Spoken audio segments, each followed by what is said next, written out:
Hey, we're gonna have a lot of fun tonight. We have all types of pictures, video. At different points, it might be Asha might wait, because there's so many things we want to say because there's so much in there that you'll be like, whoa, whoa, whoa. So kind of like sit back. But if you have questions, you're like, wait a minute, what is that thing? Please tell us. We want to hear your questions too. Yeah, so this really, I mean, we might talk a little bit about the ministry, but we never really had a chance just to share with you about Africa itself. About what is it like living in Africa, some of the crazy stuff, the stories, the weird differences. And so we kind of wanted to give you a little bit of a view into our world and the quirkiness and the weirdness and the uniqueness of life in Africa. So that is the whole point. We actually have a Facebook page called Love Bugs Abroad. Some of you are like it. Some people know about it. The whole point of the page is just to show random stuff in Africa. So it's not really ministry focused. It's just, hey, like, look at this strange thing we saw on the side of the road. Look at this food. Look at, I saw, look at this, cool place or whatever like that. And so that's kind of like this sort of like a Love Bugs Abroad for those of you who follow us kind of deal. I got a question. Yep. Now, y'all answer this truthfully now. Do y'all have outhouses or toilets? There are some people that go in the bush. Oh, The bush. He's asking us stuff. Oh, us. Oh, we do have a bathroom. Oh, okay. We have 3 bathrooms, actually. Okay, but they got outhouses and toilets over there? We bucket flush them. Yeah. It's like, let it yellow. If it's yellow, let it mellow. If it's brown, flush it down. Gotta conserve water. Because as you'll hear later, water is a big You have a issue whole there. thing just Oh, about just water on water. to show you guys tonight. So are we connected? Yeah. Okay. Looks like our screen is off. Or me? I need to do something. Okay. Well, I've got.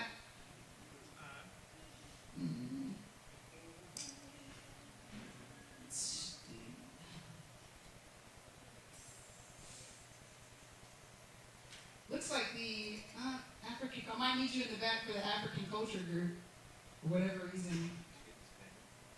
I didn't get disconnected. Well, I mean, is the screen on? I don't see the projector. Yeah, it doesn't even seem as. They're on? Oh, okay. Well.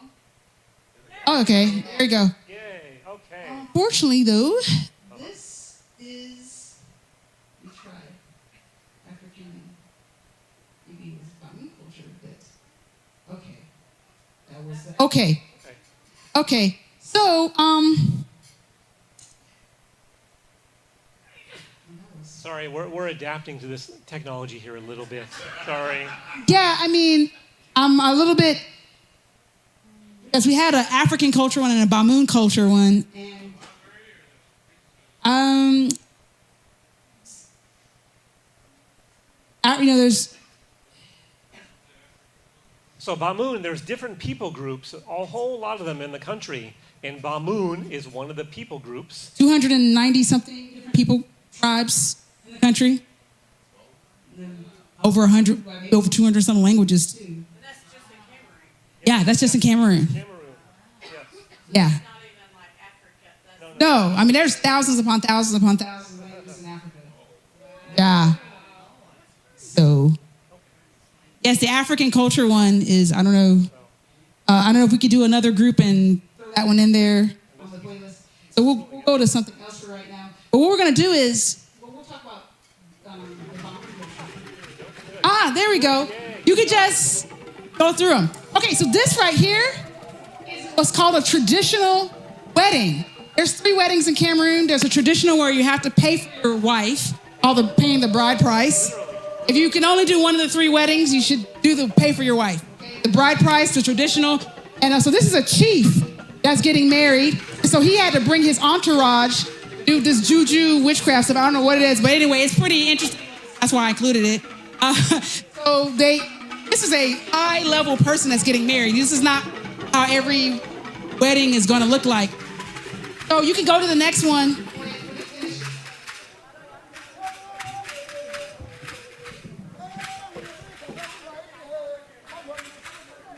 Craft stuff. There's. Go to the next one. So they have some kind of like shaker to help the dancing. You get kind of like an instrument while you're dancing.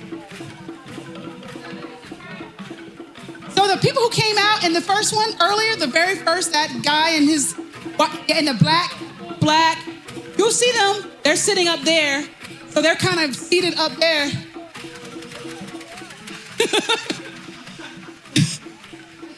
So we go to the next one.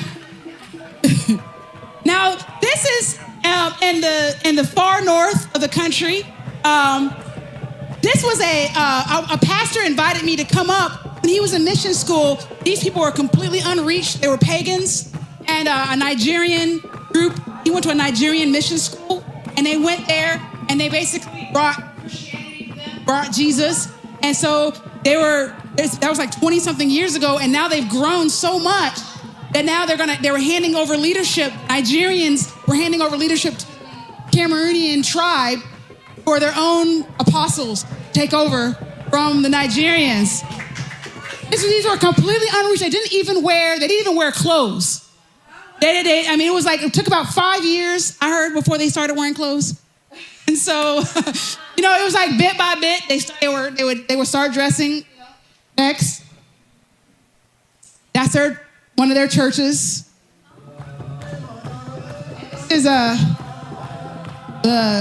so they're praising God. The other ones was dark, witchcraft stuff for a wedding, but this is like a praising God celebration right here. They're playing drums and stuff too, but it's for the Lord. You can see them. But it isn't the juju stuff. This is the good one. Okay, is there another one? Okay. So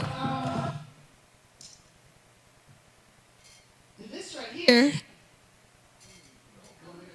some of the African nature. I want to show you guys. So we have a friend who's a pastor there, and he took us on a little excursion for fun. I hope we can get him in. There we go. That's him up there, Pastor Jean-Paul, a wonderful, wonderful man. And look at that waterfall there.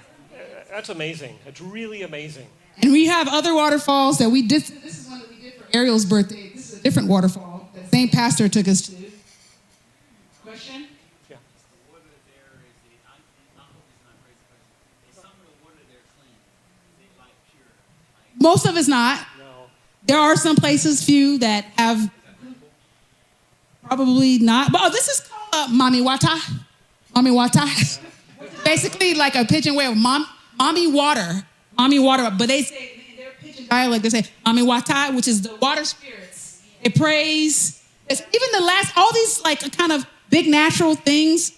The other waterfall was a shrine to their ancestors. They wanted me and Craig to pay money there so they could keep putting offerings to their ancestors there. And we're just like, Nope. no. And they were like, oh, you need to give something. I was like, okay, was it your ancestors that created the waterfall? Was it God? Tell me. And it was like, just go.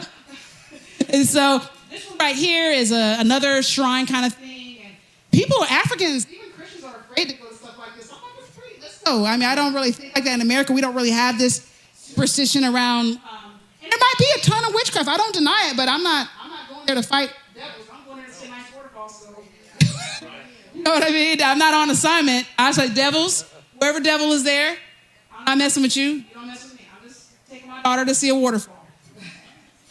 Yeah, it was Yes. It was basically just a little break just to have some fun, to be honest with you. A little fun. And this is a video. Some of you saw this on Facebook. It was of the northern part of the country. It's more dry. I made a video showing 3 major landmarks there. I hope this plays. There it is. Gorgeous Decola, like Cola Gorge. That's in the north region of the country. This is so it's this landmark, and when it's dry season, you can walk through it. But when it's rainy season, the whole gorge fills up with water. You can actually only do this kind of walk through it when it's dry season, when it's dried out. So there's only certain, I'm glad to be able to catch it when it was dry.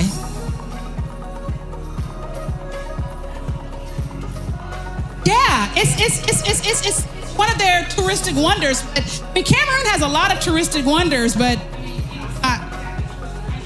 you just have to be willing to go off the beaten path. This is a national park, Waza National Park, where you're supposed to have a bunch of animals there. I didn't really get to see a whole lot of them, but you see that's like warthogs, I believe. It looks like warthogs. The birds.